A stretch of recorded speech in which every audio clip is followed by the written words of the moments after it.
दोस्तों एआईएमआईएम के चीफ असदुद्दीन ओवैसी ने यूपी में कराए जा रहे मदरसों के वक्फ सर्वे पर सवाल उठाया है। असदुद्दीन ओवैसी इसकी निंदा करते हुए कहा है कि हमारे देश में मदरसों को निशाना बनाया जा रहा है।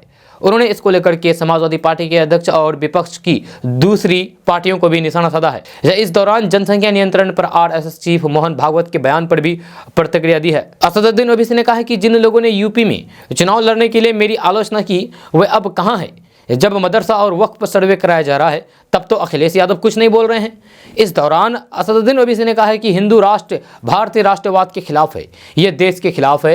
इस दौरान आरएसएस पर निशाना साधते हुए ओवैसी ने कहा है कि ज्ञानवापी, मथुरा, कमल मौला मस्जिद, बाबा बुलंद की दरगाह, महमूद गंवा मदरसा, आडवाणी की रथ यात्रा और अयोध्या, ये सब मुद्दे क्या आरएसएस ने शुरू नहीं किए थे। उन्होंने कहा है कि यहाँ बीजेपी सरकार है, ऐसा लगता है कि मुसलमान खुली जेल में रह रहे हैं। असदुद्दीन ओवैसी ने कहा है कि देश में कुल प्रजनन दर घट करके 2% रह गई है।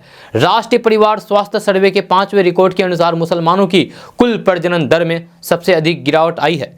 ओवैसी ने कहा है कि साल 2020 में मोदी सरकार ने सुप्रीम कोर्ट में हल्फनामा दायर करते हुए कहा है कि परिवार नियोजन की मजबूरी नहीं हो सकती और ना ही हम चाहते हैं, लेकिन मोहन भागवत का कहना है कि जनसंख्या बढ़ रही है। आरएसएस चीफ मोहन भागवत के बयान पर ओवैसी ने कहा है कि देश में मुसलमानों की आबादी नहीं बढ़ रही है बल्कि वे लगातार कम हो रहे हैं पहले से। इसके साथ ही ओवैसी ने कहा है कि सबसे ज्यादा निरोध भी मुसलमान ही यूज करते हैं, जब मोहन भागवत इस पर कुछ नहीं बोलते। इससे पहले भी ओवैसी ने कहा था कि अगर हिंदू और मुस्लिम का सेम डीएनए है फिर असंतुलन वाली बात कहां से आ जाती है।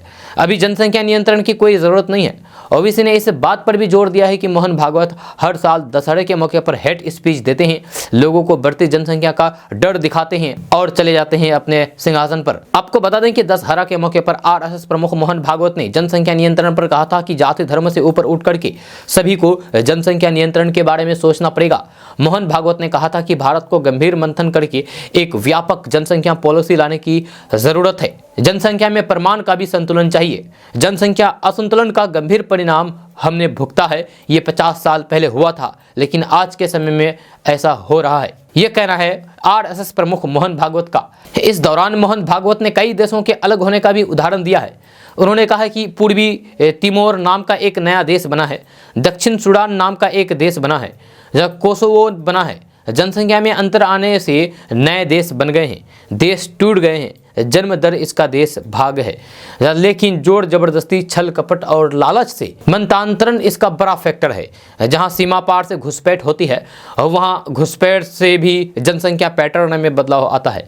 जहां इस संतुलन का ध्यान रखना देश हित की दृष्टि से अनिवार्य बात है। आरएसएस प्रमुख मोहन भागवत के जवाब में ओवैसी ने कहा है कि मुसलमानों की आबादी नहीं बढ़ रही है बल्कि पहले से घट रही है। जी हाँ, ओवैसी ने कहा है कि मोहन भागवत को डाटा लेकर के बात करनी चाहिए। उन्होंने कहा है कि असलियत यह है कि मुसलमानों की आबादी बढ़ नहीं रही है बल्कि पहले से बहुत ज़्यादा घट रही है, क्योंकि मुसलमान ज़्यादा कंडोम का इस्तेमाल करते हैं। यह कहना है ओवैसी का।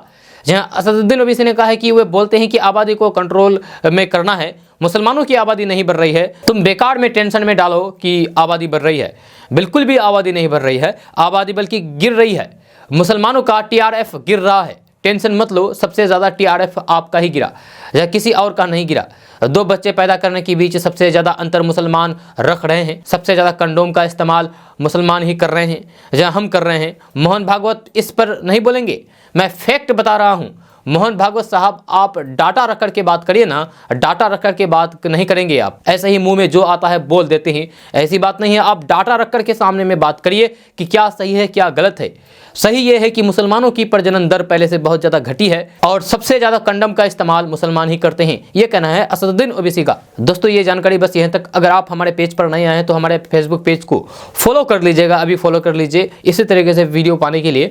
और अगर आप इस वीडियो को हमारे यूट्यूब चैनल पर देख रहे हैं तो हमारे चैनल को अभी सब्सक्राइब कर लीजिए और बेल आइकन को साथ में प्रेस कर दीजिएगा और साथ में वीडियो को एक लाइक कर दीजिएगा, जो आपको सेकंड भर भी टाइम नहीं लगेगा लाइक करने में। अपने दोस्तों के साथ शेयर करना तो कतई नहीं भूलिएगा। तो मिलते हैं फिर नेक्स्ट वीडियो के साथ, तब तक के लिए जय हिंद, जय भारत।